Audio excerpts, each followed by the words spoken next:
कि मासूम फरमाते हैं 75 लश्कर अक्ल के, 75 लश्कर जहालत के। इन्हीं लश्करियों और इन्हीं सिपाहियों के ज़रिए से इंसान अपनी ज़िंदगी गुजारता है। या तू हसद का शिकार है, या तू लालच का शिकारी है, या तू बोग़्ज़ का शिकारी है, या तेरे पास लश्कर मोहब्बत है, लश्कर इश्क़ खुदा है, लश्कर ईमान है, लश्कर सदाकत है, लश्कर अदालत है। अब ये तूने डिसाइड करना है कि तूने कहाँ जाना है। और फरमाया याद रख, अल्लाह ने तुझे अक्ल दी। अक्ल का काम क्या है? ब्रेक लगाना। जिसकी ब्रेक जितनी मजबूत उतना ज़्यादा मोमिन, जिसकी ब्रेक जितनी कमज़ोर। सुफरे पर बैठो, पेट पे ब्रेक लगाओ। असलन जितने दीनी मामलात हैं वो ट्रेनिंग के लिए हैं। कि मैंने पिछले साल मजलिस में कहा था, अक्सर नौजवान पूछते थे कि मौलाना अल्लाह ने रोज़ा वाजिब क्यों किया है? मैंने कहा क्यों? का एक तरफ कहता है 40 माओं से ज़्यादा प्यार करता हूँ, दूसरी तरफ सुबह से शाम तक मुझे भूखा रखने में अल्लाह को मज़ा क्या आता है। हाँ, का मेरी माँ तो मेरी भूख बर्दाश्त नहीं कर सकती। 30 दिन सुबह से लेकर शाम तक पानी न पियो, खाना न खाओ।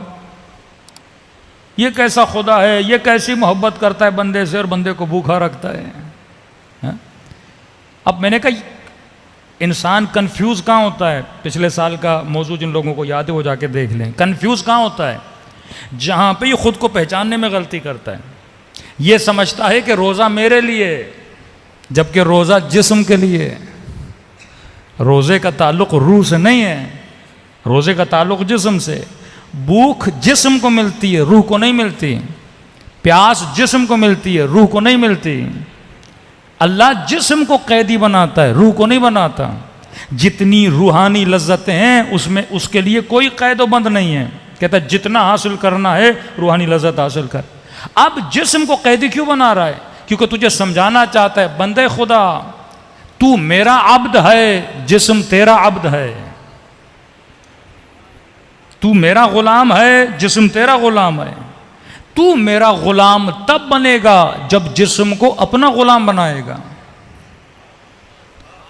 हर बंदा सच्चाई से मोहब्बत करता है, जिस्म को झूठ बोलना अच्छा लगता है। हर बंदा नहीं चाहता कि मैं नशा करूं, लेकिन जिस्म आदी हो चुका है नशे का, छोड़ने को तैयार नहीं। ये शराब की लत, नशे की लत, चर्स की लत, हाँ नशाइयों को जो लग जाती है जिस्म को लगती है, रूह को थोड़ी लगती है। अगर रूह को लग जाती है, आप उससे इंटरव्यू लेते हो, वो क्यों बोलता है मुझे अच्छा नहीं लगता? ये कौन बोल रहा है मुझे अच्छा नहीं लगता? उसकी रूह बोल रही है। जिस्म को आदत हो चुकी है। तभी फरमाए अगर जिस्म को हुदूद इलाही में रखोगे तो कामयाब रहोगे। इन्न नफ्स लअम्मारतम बिस्सू, ये नफ्स है और नफ्स इतना तुझे गिराता है, अपना गुलाम बना देता है। पहले ये देख तेरी आदतें तेरी गुलाम है या तू आदतों का गुलाम है। कभी कभी बंदा एक चाय के कप का गुलाम बन जाता है। सर में दर्द है, चाय का कप लाओ। अब चाय का कप नहीं आया, ये गुस्सा भी करेगा। मतलब इसके गुस्से को कौन कंट्रोल कर रहा है? चाय का कप। हाँ, ये जो गुटके और पान खाने वाले माशाल्लाह शौकीन मोमिनीन हैं, एक छोटा सा गुटका इतने बड़े आदमी को कंट्रोल करता है। लत लग गई ना, आदत लग गई। अब आदत निकालनी कैसे है मासूफर? अब प्रैक्टिकल है। अब ये कहा कि 40 दिन नेकी करो, 40 दिन अल्लाह की राह में आओ, 40 दिन बुरी आदतों को निकालो। मॉडर्न साइकोलॉजी ने भी यही बोला है कि अगर कोई भी अच्छी आदत अपनानी है 40 डेज, अगर कोई भी बुरी आदत निकालनी है 40 डेज। ये 40 डेज रूह के लिए नहीं है, ये 40 डेज जिस्म के लिए। अल्लाह ने जिस्म तेरा ऐसा बनाया है, ये हर आदत को अपना लेता है। पाकिस्तानी मिर्चें ज़्यादा खाते हैं, आदत। ईरानी नहीं खाते, इराकी नहीं खाते, आदत नहीं है। इंसान है ना। एक तो ईरानी ने इतना बोला आप पाकिस्तानी तो अजीब कौम है। मैंने कहा वो कैसे? दुनिया की पहली कौम है जो फ्रूट में भी मिर्चें डालती है। वाकई फिर मैंने सोचा, मैंने कहा वाकई फ्रूट में भी हम मिर्चें डालते हैं। कोई ऐसी चीज़ नहीं जिसमें मिर्चें न डालें। अब आदत हो गई ना, आदत के सिपाही दिए। बच्चा पैदा होते ही इस्लाम की फितरत पे मदद 75 सिपाहियों को लेकर आता है। ज़ातन इसे सखावत अच्छी लगती है, जुल्म को पसंद नहीं करता, सच्चाई को पसंद करता है। तभी हम मज़ाहिया तौर पे कहते हैं कि बाप जब बेटे को ये बोलता है कि बेटा बाहर बोलो मैं घर पे नहीं हूं, तो वही जुमला जाके दोहराता है, क्योंकि उसे पता ही नहीं कि झूठ बोलना कैसे है। फितरतन तू खुदा पसंद है, फितरतन तू खुदा परस्त है।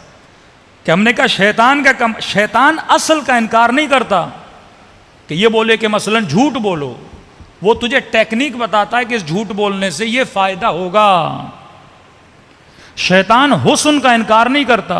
मैंने मिसाल दी थी, आपको ये नहीं बोलेगा ये फूल बदसूरत है, नहीं, वो शैतान उस हुस्न के अंदर तुझे महव कर देता है, गुम कर देता है, फोकस इतना बढ़ाता है अब तेरी निगाह फूल से हटती नहीं है। मासूम फरमाते हैं कितना अजीब बंदा है जो दुनिया के हुस्न को देखकर उसकी तारीफ तो करे पर बनाने वाले की तारीफ न करे। अक्ल का काम यह है कि इर्जा कुल्लु शै, हर शय को इर्जा देता है, रेफरेंस देता है, किसकी तरफ? अल्लाह की तरफ। हसीन मंजर देखो कहो सुभान अल्लाह, इर्जा किसकी तरफ दो? दरख्त अगर खूबसूरत है, दरख्त का क्या कमाल। हाँ, बंदा आईने के सामने खड़ा हो जाए, वाह वाह क्या कहना मेरी आंखों का, मेरे चेहरे का, मेरे गालों का, भाई तेरा क्या कमाल था? और बोले मैं बड़ा खूबसूरत हूं, ये मैं बड़ा खूबसूरत हूं। भाई तूने खुद को बनाया ही नहीं तो तू अपनी तारीफ क्यों कर रहा है? अव्वलहु नुत्फा व आखिरुहु जीफ अमीरुल मोमिनीन। अय इंसान कभी सोचो तेरी इब्तदा नजिस नुत्फा, गंदीदा नुत्फा, आखिरुहु जीफ, तेरी इब्तदा, तेरी इंतहा क्या है? एक मुर्दार है। अब इस नुत्फे जो नजिस है, बदबूदार है, इस नजिस नुत्फे को हुस्न किसने दिया? ये अक्ल का काम है। इर्जा तुझे पहुंचाए किसकी तरफ? परवरदिगारे आलम की तरफ। तेरा तो कुछ भी नहीं है। जनाब अय्यूब से जब परवरदिगारे आलम ने इम्तिहान लिया, शायद मैं बता चुका, बेटा मर गया, सब्र किया, बीवी बीमार हुई, सब्र किया, खुद बीमार हुए, सब्र किया, इतने बीमार हुए बॉडी में कीड़े पड़ गए, सब्र किया।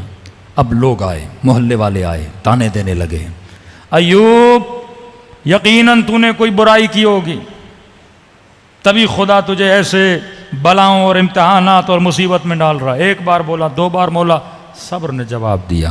कहने लगा परवरदिगारा बेटा मर गया, सब्र किया, बीवी बीमार हुई, सब्र किया, खुद बीमार हुआ, सब्र किया, अब मेरे सब्र की इंतहा है, लोग मुझे ताने दे रहे हैं।